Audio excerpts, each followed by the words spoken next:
एक समय की बात है। एक गांव में एक आदर्श परिवार रहता था। इस परिवार में एक बेटा राम और उसकी माता पिता श्यामला और विजय रहते थे। राम बड़ा समझदार था और विजय नौकरी में व्यस्त रहते थे। श्यामला घर की सारी जिम्मेदारियों को संभालती थी।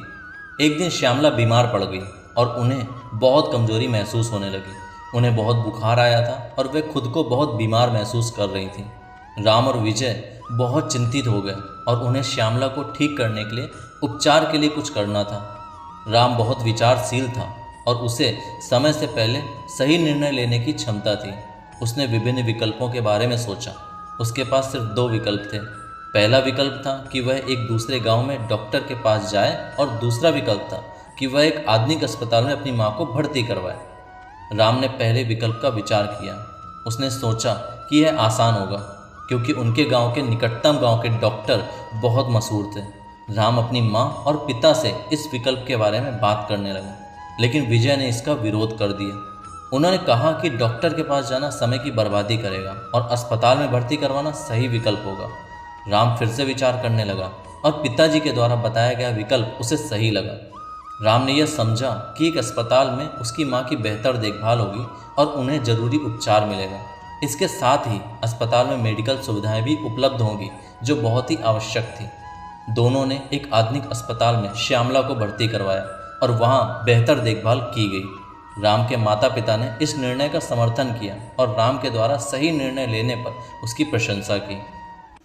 कुछ ही दिनों में श्यामला की सेहत सुधरने लगी और वह पूरी तरह से स्वस्थ हो गई। उस घटना ने राम को समझाया कि सही निर्णय लेने में उसे सफलता मिली है। वह यह भी समझ गया कि विचारशीलता, विवेकशीलता और व्यापक जानकारी के आधार पर दुविधा में सही निर्णय लेना बहुत महत्वपूर्ण होता है। इस कहानी से हमें यह सीख मिलती है कि दुविधा में सही निर्णय लेने के लिए हमें अपने विकल्पों की समीक्षा करनी चाहिए, संभावित परिणामों का अनुमान लगाना चाहिए और अपने मानदंडों और मान्यताओं के साथ मेल खाने वाले निर्णय का चयन करना चाहिए।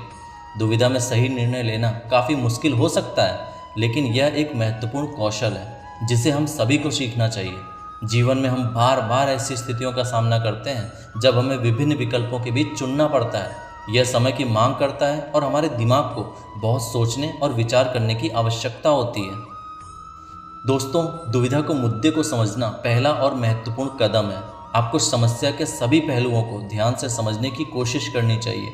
आपकी दुविधा के साथ किसी दूसरे व्यक्ति ने कैसा सामना किया है, इसे जानने का प्रयास करें।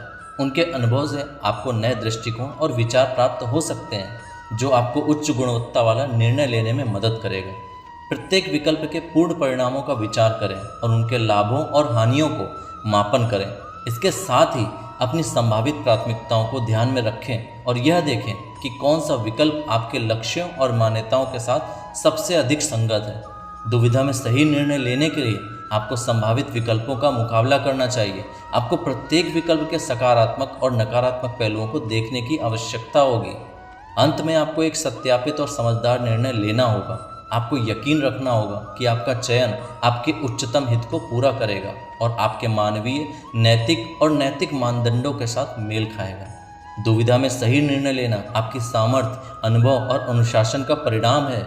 यह कोई आवश्यकता नहीं है कि आप हमेशा सही निर्णय ले पाएं, लेकिन आपको सीखने के लिए तत्पर रहना चाहिए और प्रतिस्पर्धा और गलतियों से सीखने की क्षमता रखनी चाहिए।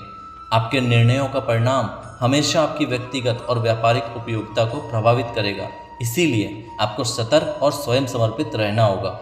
इस प्रकार दुविधा में सही निर्णय लेने के लिए आपको विचारपूर्वक अपने विकल्पों का मूल्यांकन करना होगा, विभिन्न परिणामों का अनुमान लगाना होगा और एक सत्यापित और समझदार निर्णय लेना होगा। यदि आप इन संकेतों का पालन करेंगे तो आप बेहतर और सामर्थ्यपूर्वक निर्णय ले सकेंगे।